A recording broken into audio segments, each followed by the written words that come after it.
ওরে আল্লাহ রে আল্লাহ, দেখেন মিরাজ, আমি আপনি কিভাবে আমার কি বলে? যদি কালকে ভিডিওটা হ্যাঁ, দেখাইছি যে কিভাবে ওয়াশরুমে যাই আমি বাচ্চা কিভাবে পানি খরচ করি, দেখানির পর আমার তো খেয়াল নাই, একখান কথা আমি ভুলে গেছিলাম যে কিভাবে যে প্যান্টটা খুলি ওয়াশরুমে করি, এদিকে কাউকে দেখাই নেই। মানে ওই ভিডিও যদি 15,000 কমেন্ট হয়, তার মধ্যে 14,000 কমেন্ট কি যে আমি প্যান্ট খুলে কিভাবে ওয়াশরুমে যাই।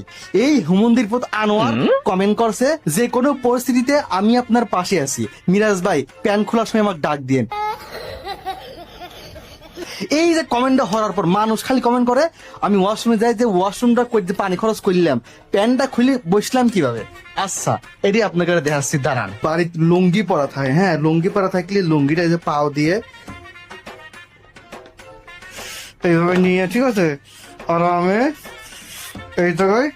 এই যে কমেন্টটা হওয়ার পর মানুষ খালি কমেন্ট করে আমি ওয়াশরুমে যাই, যে ওয়াশরুমটা করতে পানি খরচ করলাম, প্যান্টটা খুলে বসলাম কিভাবে।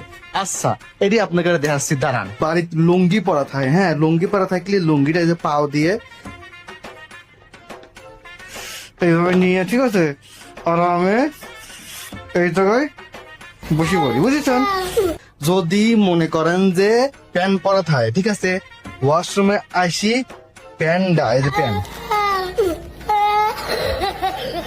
খুলে নিলাম, খুলে এই প্যান্টটা মনে করেন যে এই জায়গায় রাহি আরামে বসে পটি করি, ঠিক আছে। রান্দির তুই আরো যদি এরকম কমেন্ট করেছিস, তোর খবর আছে তোর পেজ আবার হ্যাক করে তুই দেখ।